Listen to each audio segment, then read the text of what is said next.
We begin the Gemara today at the bottom of Daf Samech Amud Beis, 4 lines from the bottom of the Amud. The Gemara before was discussing regarding a nursing mother, what should she eat for the milk to be good quality for the baby. So the Gemara continues similar things that are necessary to know regarding the behavior of a person to have good, beautiful children. So the Gemara says as follows: the Mishamshe Be'erechaya, person that has marital relations in a mill, in the place where the mill is. Havalu bani nichbi.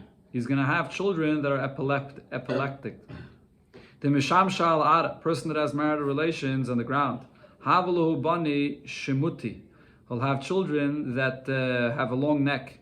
The darcha al rama the chamra. A pregnant woman that steps on the dung from a donkey. Havala bani girdani.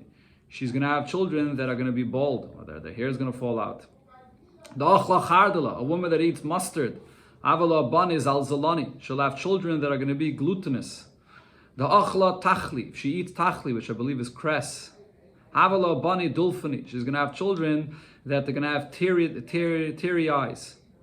The achla munini, a woman that eats munini, which is small fish. Havala bani mitzitzieni, she's going to have children that their eyes are going to be blinking with their eyes, or their eyes are not going to be stable. Okay, this is all speaking about women that are pregnant that eat these things that causes this. The achla gargusha, a woman that eats soil. Havala bani michuari, she'll have ugly looking children. The shasya shikhra, a woman that eats or drinks beer or hard liquor, all these things. Havala bani uchmi, she will have children that are black or dark. The achla bisra, pregnant woman that eats meat. The shasya chamra, and she drinks wine. So that's actually good. Havala bani bariya, she'll have very healthy children. The achla bei, a pregnant woman that eats eggs. Havala bani einani, she'll have children that will have big eyes. The achla kavri, a woman that eats fish. Havala bani chinani, she will have fish that will have grace on them. The achla karpasa, a woman that eats karpas, a kind of vegetable. Some say it's a karpas, a celery, or whatever other vegetable it may be. Havala bani zivsani, she'll have children that will have a shine, a glow. The achla kuzbirte, if you eat kuzbirte, which is coriander. Havala bani bisrani, she'll have children that will be fleshy, that will be nice and plump. The achla esrege, if she eats esregim. Havala bani rechani, she will have children that will have a nice positive smell. And the Gemara brings a story regarding this last point. Brate the Shvar Malka, the daughter of Shvar Malka, of the Shvar, it was a king. Achla basima esreiga, so achla ba'ima, that is, her mother ate esreigim when she was pregnant with her, and then her daughter had such a good nice smell. So when they brought to her father, the king, pregnant, the psalmim that they brought to him, so they would place her daughter on top of it because his daughter herself had such a good smell. Okay, so this is different tanhagis, different things that are necessary to know for having good children.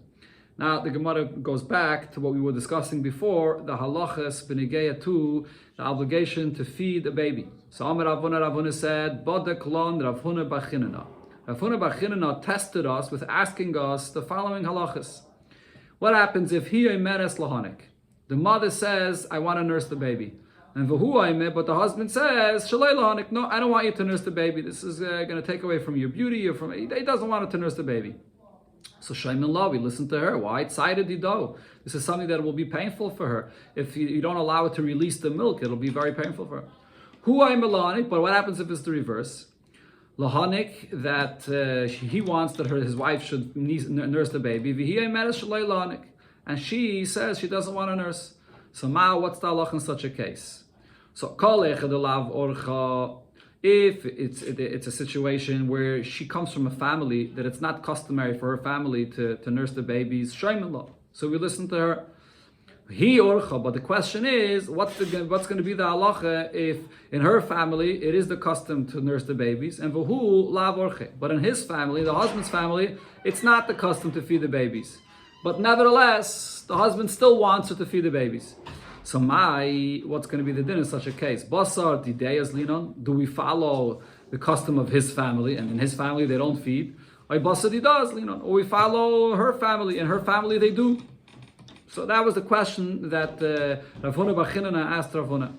So a peshit nalei, and we answered him meha from the following halacha that we had already before. What's the halacha regarding marriage? So it says oila imai, that a wife gets married to her husband, she only goes up in her status with him, but she does not go down in her status with him.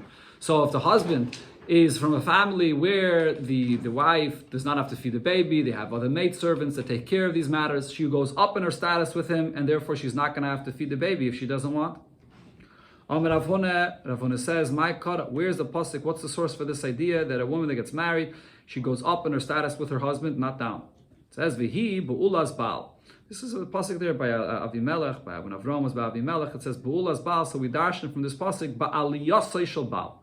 She goes up with her husband. V'loy biridasei shel baal. She doesn't go down a status when she gets married to her husband. Rabbi Lazar says mehacha. We learn from a different pasuk. Ki haisa aim kol chai. She is the mother of all living beings. This is the pasuk that it says by Chava. We learn from this, l'chayim nitna, the marriage is to go up in your status in life, and b'v'loy l'tzar nitna, not to go down and to have to experience any more suffering or pain when you have to go down a level to the level that your husband's on.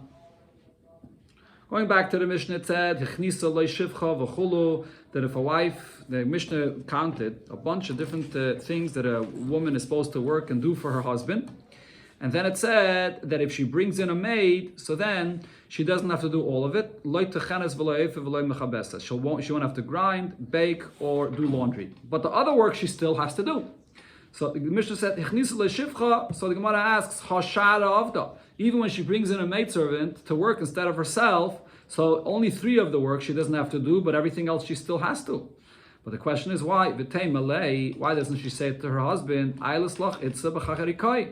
I brought you a woman, I brought you this maidservant in my place, and therefore I shouldn't have to work at all. And says the Gemara, the husband will tell her, the one maidservant you brought in is not enough. Because this maidservant is working for me, for the husband, and for herself. Who's going to work for you? So the fact that there's now another person here does not cover everything. So therefore you're still going to have to work here. Then the Mishnah said, Stein, if there were 2 maidservants, so there are additional works that she doesn't have to do anymore, not cooking and not nursing, but still there are other things that she still has to work. Says the Gemara again, Hashara of the other work that it mentioned there in the Mishnah, she still has to do in the house. But the question is, now for sure she should be able to tell her husband, I brought you not only one maidservant, but I brought you another one, that she's working for me and for herself, and there's enough for you, and another one is working totally just for you, and for herself. So why do I still have to do any work in the house if there are 2 maidservants that I bring in here? And says the Gemara, because the husband could say to her, how about for the guest? Orchi, parchi, Rashi says guest. Orchi is guests that come and stay for a week or a month of time. Parchi are guests that like come in and out, like they fly in, they fly out. So he's saying, how about for the guest? Who's going to take care of the guest? As we'll see soon in the Gemara, especially when there's more people in the house. Not that there's 2 maidservants here, this attracts even more guests than usual. So because there are more guests than usual, you're still going to have to work in the home. Now, what did it say? Vaiter the Mishnah Shalosh. If she brings in 3 maidservants, so the she doesn't do any of the works that are mentioned in the Mishnah, including not even spreading them, preparing the bed. But says the Gemara, it does not say in the Mishnah that she could sit and do nothing. There are still other work she has to do. Hasharav, there are other things that she still has to do, even though none of the works that were mentioned in the Mishnah that she still has to do. But Rashi says this means that there are other small housework, dvarim ketanim, that she still will have to do. But why? For sure now, if she has 3 maids, she should say, I brought you in even an extra one, for the extra guests that are here in the house. And says the Gemara, no, it's still not enough. He can tell her, there's so many people in the home, there's me and you and 3 maidservants here. This attracts even more guests. So therefore you're still going to have to participate in the work. If that's the case, so then even if there are 4 maidservants, she should still have to do work. Why does it say in the Mishnah that with 4 maidservants, she could sit on a chair like a queen and do nothing? And it says the Gemara, once she brings in 4 maidservants, given the nefishi, so many servants in the house, So they already help one another. Even if there's more guests in the home, they take care of everything, and the wife could sit and do nothing.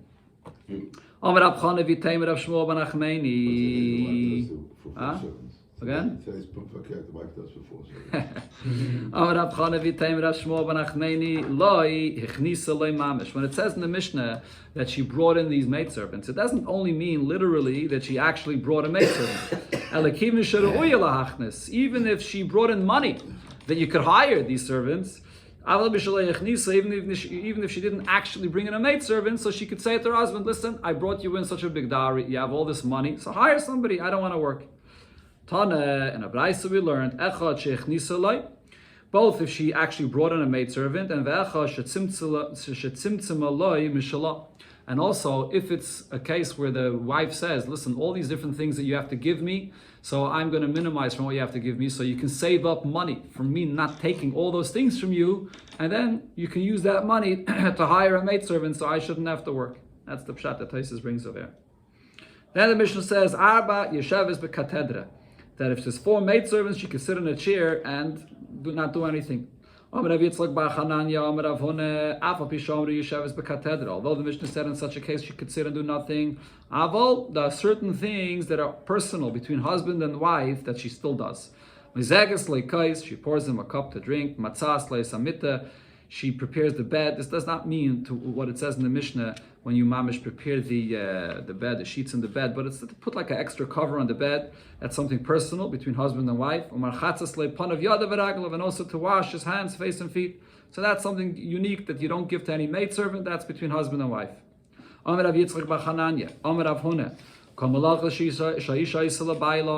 different work that a wife does for her husband, nida, a woman in the state of nida could also do for her husband. Besides these details we just mentioned, it shows in a certain affection between the husband and wife, so she's not supposed to do it in this time period. Pouring a cup to drink, preparing the bed, and washing his face, hands and feet.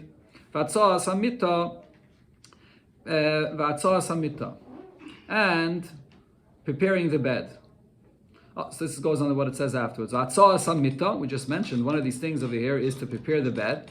So on this Rava says, that's only, the wife shouldn't do this in the presence of the husband. But not in the presence of the husband, it doesn't matter, she can prepare the bed for him.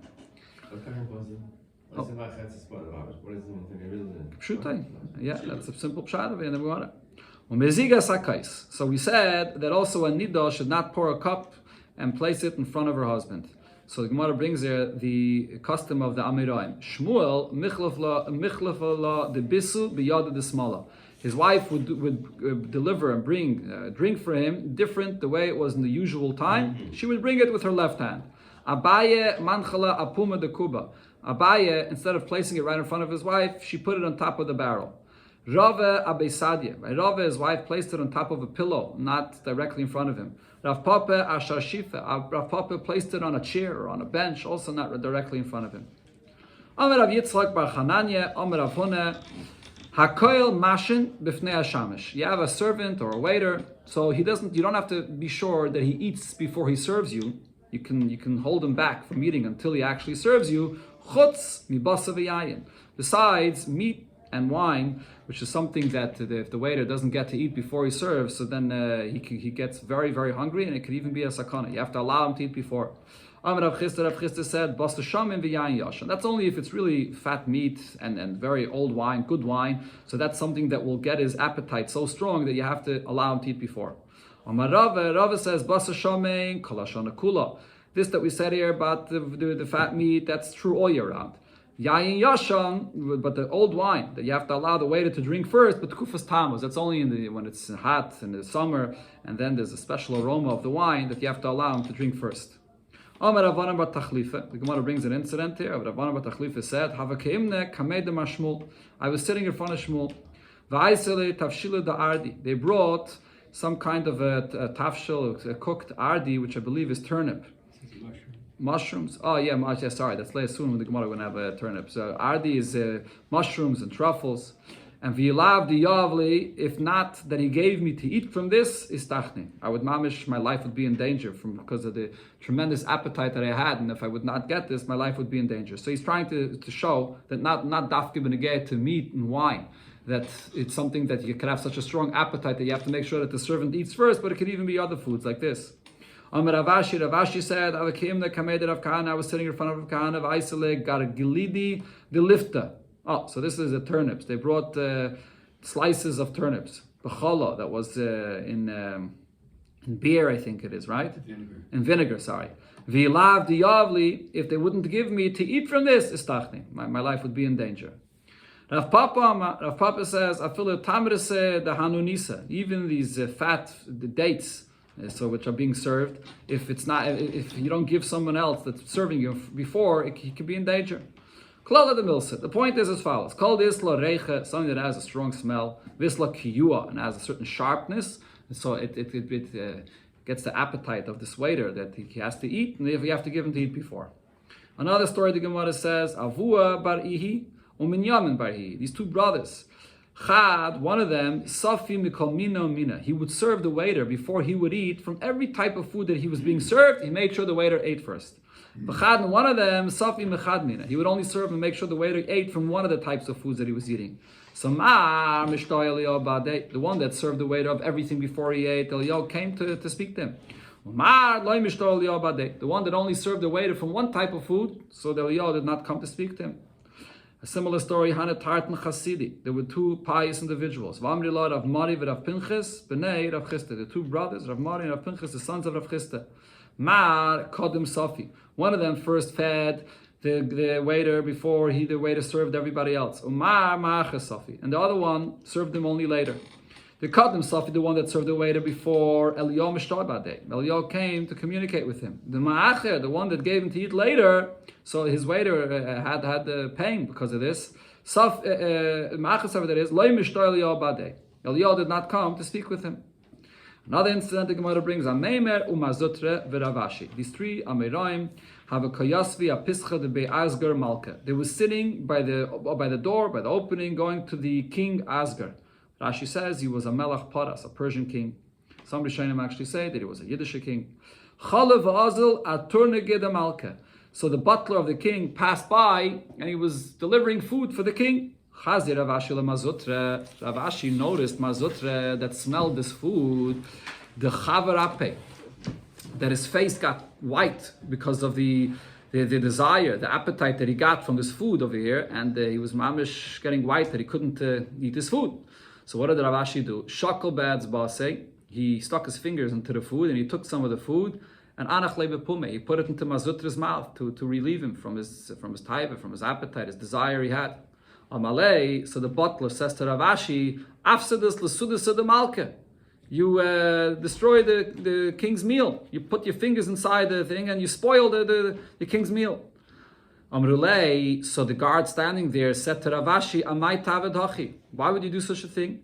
Amalahu, so Ravashi said, Man David Hachi, one that prepares this kind of food for the king, Pasal Amaychal the Malka. He destroyed the king's food. This is not good food for the king. Amrulei, so the guard said to him, Amai, what's wrong with this food? Why isn't it good food for the king? Amalahu, so Ravashi says to the guards, Davar Acher Chazoi Bey. I saw a Davar Acher. He said Davar Acher is a chazer. Chazoi Bey. Rashi says, the food that comes from a chazer that had an infection or that has a tzaras. So this is not good food for the king. Batku, so they went to inspect the food to see if what Ravashi said is true. They didn't find anything wrong with the food. So Shakalets Ba say, so Ravashi took the finger of that person that was inspecting the food and Anach Alei, and he placed it on a certain area of the food. And Amalahu, and he says to him, or says to them, to the guards, Hacham mi bat kisu, did you inspect the food right over here in this spot? Batku, they checked in that spot where he placed his finger, Ashkachu, and they found some tzaras, they found on the food that was being served that it was not good food. Amrulei Rabbanon, not the Rabbanon. This was a nest that happened there. The food was perfect food prepared for the king. But because Ravashi wanted to save Marzutre's life, he put his own life into danger in order to save his friend Marzutre's life. So the Eibusha made this nest for him that the food looked like spoiled food that was not good for the king. Amru le Rabbanan, the Rabbanan said to Rav Ashi, my time is samchas anisa. Why did you rely on a miracle? Amalahu, so Rav Ashi said to them, Chazoi ruach tzaras the karparchi lavei. So according to Rashi, what the Gemara is saying is, Rav Ashi said, I saw my friend Mar Zutra that he had such a desire for the food that there was a spirit of tzaras that was flying above him, that was overcoming him, meaning that he was mamish, his life was in danger. So I did this in order to save my friend. Other Shainim say that it means he actually saw the ruach tzaras on the food itself, and that's why he was able to do this. It's a very interesting story. The Mefarshim point out, you see over here, that Rav Ashi was ready to put his own life into danger by spoiling the king's food just to save his friend Mar Zutra's life. Are you allowed to do that? Is a person allowed to put his life, his own life, into danger in order to save his friend's life? That's what it seems like from our Gemara. This is a discussion in Mefarshim about this. There was a Roman individual, he says to his wife, Mincivusly, will you marry me? Amrele, she says to him, Loi, no, I'm not going to marry you. What did he do? He wanted to get her to marry him. So Ezel Aisiri money. He brought pomegranates, pali va'achal. He broke them open and he was eating from these pomegranates, kama, right in front of her. So she got a very, very strong appetite for these pomegranates. Kolmaye de tsarile. So her mouth was watering, the saliva in her mouth. Balate, she swallowed the saliva and she couldn't get this food. And v'lehavla, he didn't give her anything from these pomegranates ad de zogla, to the point that she got bloated from her desire from having this food. In the end, this man tells her, if I will heal you, mincivusly, are you going to marry me? So at this point she said, yes. So what happened? Azul, he went, he brought these pomegranates, pali, he peeled it or he broke it open, he ate in front of her, and now he told her, he says to her, how are you going to heal yourself? She got bloated from this desire she had. All this, your mouth is watering from this desire you have. Tuf shadoi, spit it and throw it out from you. Tuf shadoi, keep on spitting it out. Ad nafkamina, until she spit out something, ki hutze yarke, that looked like a green leaf, vatzias, and she got healed. Okay, so here you see this concept. The Gemara is bringing here the story. I mean, these agadatis, you can understand that these are sisrei teire. But in the simple pshat of the Gemara, it's bringing the story over here to show you that sometimes the person that's serving you food, he could have such a strong desire that he can get mamish sick. So make sure that he eats the food before he serves you. Did she get married, or did she get married? Well, she said she would agree to get married, so it doesn't say the end of the story. Then it said in the Mishnah that a wife prepares for the husband the thread from wool. So B'tzemerin, it seems like that she only prepares from wool, but the pishtim light. From flax, she does not prepare for her husband. Why not? So the Gemara brings the source for this. Masnisin Mani, who's the opinion of our Mishnah, Rabbi Yehuda. This is Rabbi Yehuda, the Tanya. Rabbi Yehuda says, Eina kaifa, a person cannot compel his wife, loy lamed lefnei aviv, not to stand and serve her father, v'loy lamed lefnei benoi, and not to serve her son, his son that is, v'loy litten teven lefnei behemtai, and also not to feed, to give straw to his animals. Rashi says this refers to a horse. The animals, it's a horse or a donkey. But he could compel her to give straw for the baka, for the cattle that do their work in the field. Some Rishonim say the pshat is because the ones that do the work in the field, that's to plow, to have the food. So that's something that's part of her obligation. Rabbi Yehuda says,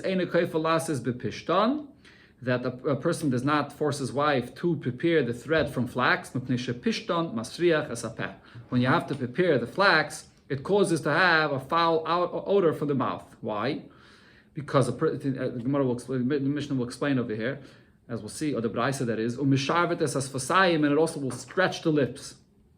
And Rashi actually explains what happens is when you have to prepare these flax, so you have to use the spit from your mouth to be able to make it wet, and therefore you have to spit with it. So it causes the mouth to have a foul odor. You have to put it into your mouth, and you have to stretch your mouth, and therefore it stretches your lips and makes a bad smell. So therefore, this is not a work that she has to do. But v'hanimili the kitne rumah. This is only regarding the flax, the Roman flax, that has to be prepared this way. But other flax she does have to prepare for her husband. Rabbi Eliezer said, even if she brought in 100 maids, still she should work, because if she does not work, what did Rabbi Eliezer say? So then she would come to Zima. This brings her to have inappropriate behavior if she's not doing anything. So the Gemara says, Amar Rav Malkiyoi, Amar Rav Ada Barave, Halacha Kerab Eliezer. We paskin like what Rabbi Eliezer says here in the Mishnah. Amar Rav Chanina Berei de Ravike. Rav Chanina said, the son of Ravike said, Shfud, Shvachais, V'gumais. These three halachas. One is a halacha about a spit. Another is a halacha that we just mentioned here, the Shvachais, about these maidservants. And Gumais, the halacha about a guma, which is the pores where the hairs grow out from, regarding the signs of puberty. Rav Malkiyoi. Who's the one that said these halachas, that we paskin like these halachas? It was Rav Malkiyoi with a vav. Bloitis, a halacha regarding a bloitis, when a person allows his hair to grow long, what we call a chuk. This is a halacha in Masechta Avodah Zarah. Eife mikle, the halacha of placing ashes into a person's skin that has a wound, and he places ashes in it. Ogvina, the halachas regarding the cheese that come from a guy. Who is the one that said those halachas? Rav Malkiyah. Rav Malkiyah with an aleph at the end. So he's telling you to keep this in mind, to have a siman of who said what. Rav Papa said regarding these halachas a bit differently. These two Amirayim, one his name was Rav Malkiyah, and the other one his name was Rav Malkiyah. So Rav Papa gave the following siman.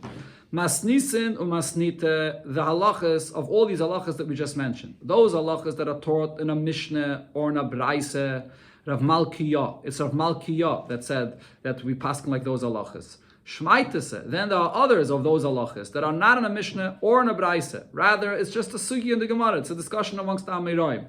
Rav Malkiyah. Those were things that Rav Malkiyah said. V'simanach, and Rav Papa gave a simin, masnita, those things that are in the Mishnah or in the Braise, malkise, that's a queen. So because Rashi says that if you compare the things that are in the Mishnah to the things that are in the Gemara, the Mishnah is the queen. Whenever we learn anything in the Gemara, we always immediately look back and ask from a Mishnah. So therefore he gave a siman, malkiyah, which is more like a lashon nekeva sounding. So it's connected to malkisa, the queen, which is the Braises.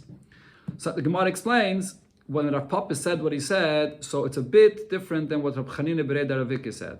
My benayu, what's the difference between these two opinions? Ike benayu shvachais. This halacha that we just learned here regarding the shvachais, the maids that is mentioned in the Mishnah, that's the only difference between what Rav Chanina Berei de Ravike said and what Rav Papa said. According to Rav Papa, the halacha of the shvachais, which is in a Mishnah, Rav Malkiyah said, not Rav Malkiyah. Okay. The last thing it said in the Mishnah was Rav Shimon ben Gamliel Aimer v'chulu. What did Rav Shimon ben Gamliel say?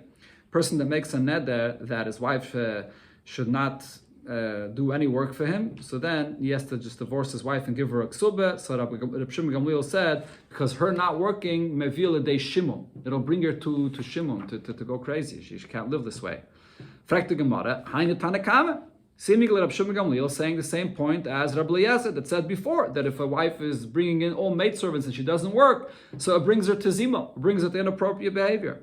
Answers the Gemara, there's a difference between them. Ikke benayu, the difference is the metalala begoriaisa katinaisia, that in a case where his wife is not completely bored, she's playing around with little dogs, or v'nardesher, or she's playing a game called nardesher.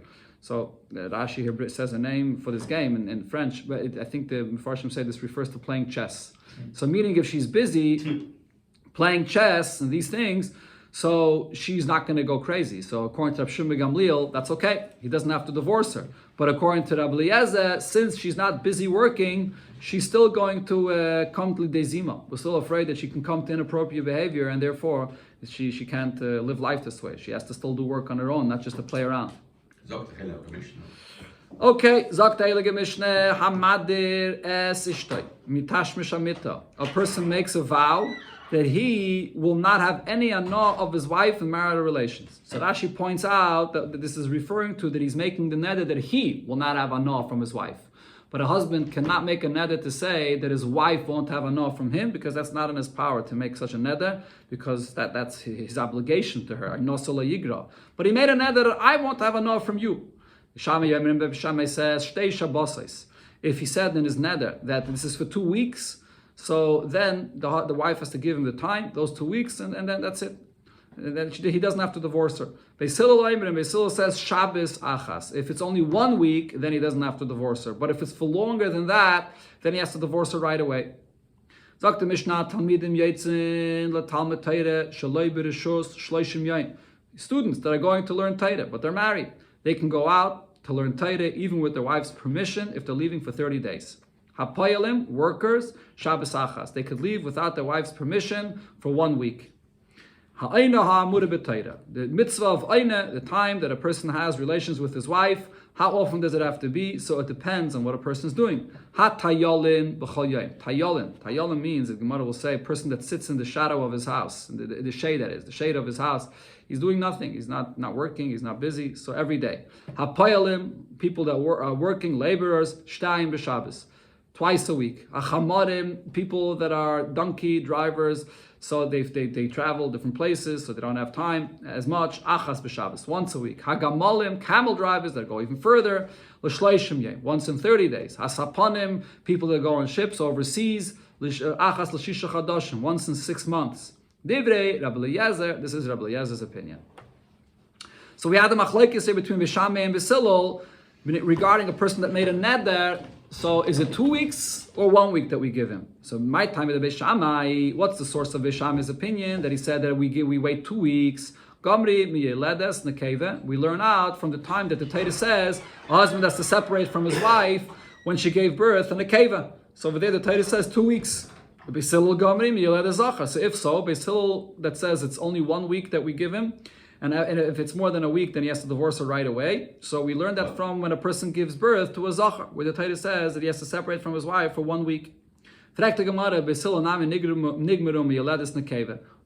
Hillel not learn out from when a woman gives birth to a nekeva? If we see that the Torah says that in such a case that he remains separated from his wife for 2 weeks, so we see that that's an amount of time that's still acceptable. Why doesn't he learn from there? Says the Gemara, you're right. If we were learning this out from a woman that gave birth, so even according to Beis Hillel, we would learn out from when a woman gave birth to a nekeva.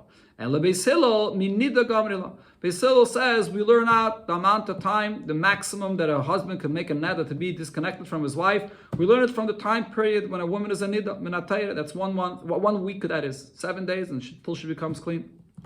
So now, what is the basis of their machlekes? Whether we learn out from when a woman gives birth, or we learn out from the time when a woman is a nida. Says the Gemara, Mar Sovar midid shchiach min midid shchiach. Beis Hillel says we learn out something which is common from something which is common. In other words, we're learning out over here this that a husband makes such a kind of a neder. Rashi says this is something that could be common. A husband could get angry and he can make such a neder. We learn it out from a nida, the state of a nida, which is also something which is common. So therefore, only 1 week is acceptable. Umar Savar, but Beis Shammai say we learn out midi the hu garam la, or neder, which the husband is causing this separation, midi the hu garam la, from the birth, which is also something that the husband causes. The husband is the cause of the birth of this baby, so therefore that's what we learn out from. Amar Rav said about this Mishnah. Machlokes, the whole argument here regarding 1 week or 2 weeks is mimefarish. If when he makes this neder to separate from his wife, he said clearly the amount of time, 1 or 2 weeks. If a person makes a neder that I don't want to have any relations with you, and he doesn't spell out any amount of time, everybody would agree that he immediately has to divorce her and give her a ksuba. Shmuel says the machlekes of Beis Hillel and Beis Shammai is even when the husband made a neder stam without specifying an amount of time. But still, Yamtin, she has to wait for either a week or 2 weeks, because Shama Yimtza, Pesach Lenidrei. He may find some kind of a Pesach to annul the vow, so you have to give him time for a week or 2, and only then, if he doesn't, he'll have to divorce her. So the Gemara asks, this argument between Rav and Shmuel, when a husband makes such a kind of a vow, and he doesn't specify an amount of time, whether she has to wait for him or not, this is something that Rav and Shmuel already argued about this in another place. And we'll have it soon over here in the Masechta. The Tnan, we learned in the Mishnah, a person makes a neder that his wife should not have any benefit from him for 30 days. So he's supposed to feed her, he's supposed to take care of her, and now he made a neder. His wife can't have an honor from him. So what do we do? So it says, Yamed Parnes. So if it's for 30 days, so he should appoint an individual that will take care of his wife. But Mikan, that is, if it's longer than 30 days, so then he's going to have to divorce her and give her a ksuba. Now, regarding that Mishnah there, Rav said, if he specified 30 days, so we'll wait for him 30 days. If he just said, I'm not taking care of you anymore, you can't have any enough for me, so then so then he has to immediately divorce her and give her a ksuba right away. We don't wait. And over there as well, Shmuel says, Afilu b'stam nami, yamtin, shema yimtza pesach lenidroi. Even if he didn't specify a time, but we have to wait for 30 days because he might find an opening to annul his neder, and therefore he could, so we have to wait for him. So why do we have this machlekes of Rav and Shmuel, both regarding the case over here, when we're talking about the marital relations, and over there regarding Bechlal, a person providing and taking care of his wife? And it says the Gemara Text, we need, the argument had to be said in both cases. If the argument would be only here regarding what we're talking about, the marital relations, over here, Rav says that even if, that once he says it bistam, so we have to, so what did Rav say when he said it bistam? So he has to immediately divorce her. So the reason is, Mishum D'Le'Yavshe B'Parnas, because over here he can't put anybody in his place. So therefore over here, if he doesn't specify amount of time, he's going to have to immediately divorce her. But over there, where it's possible for him to appoint someone else to take care of his wife, to feed her, and so on, maybe over there he would have agreed to Shmuel. So that's why I had to say the machlekes Rav had to state his opinion in that case as well. And if it would say the halacha only regarding that case, when a person is saying, I will not take care of you, you can't have any anah from me, so b'hachka mashmul. Over there, Shmuel says that you have to wait for him because he could appoint someone else in the interim. But over here, when we're talking about marital relations, maybe over here we'd agree to Rav that he has to divorce her right away because he can't appoint anybody else in his place. That's why we have this machlekes of Rav and Shmuel in both of these scenarios. We need both the machlekes in both of these cases.